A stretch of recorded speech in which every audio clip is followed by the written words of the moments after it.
Lei quanti morti ci sono stati fino ad ora in questa guerra? Parecchi non lo dicono per paura di sconvolgere un pochino l'opinione pubblica, ma comunque più di quelli dichiarati. Credo poche decine. Non lo so. Cosa immagini? Tanti. Dalla televisione non si può sapere.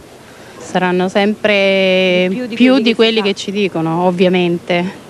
Stiamo un po' all'oscuro di queste cose perché fanno vedere sempre cose che magari fanno comodo o meno comodo, non lo so. Certamente più di quanti ne dichiarano sia l'una che l'altra parte. Sicuramente una via di mezzo tra quello che ha detto Saddam Hussein e quanto hanno riferito ovviamente quelli della stampa occidentale. Troppi, sicuramente troppi. C'è una guerra che si vede, ma anche una guerra che non si vede.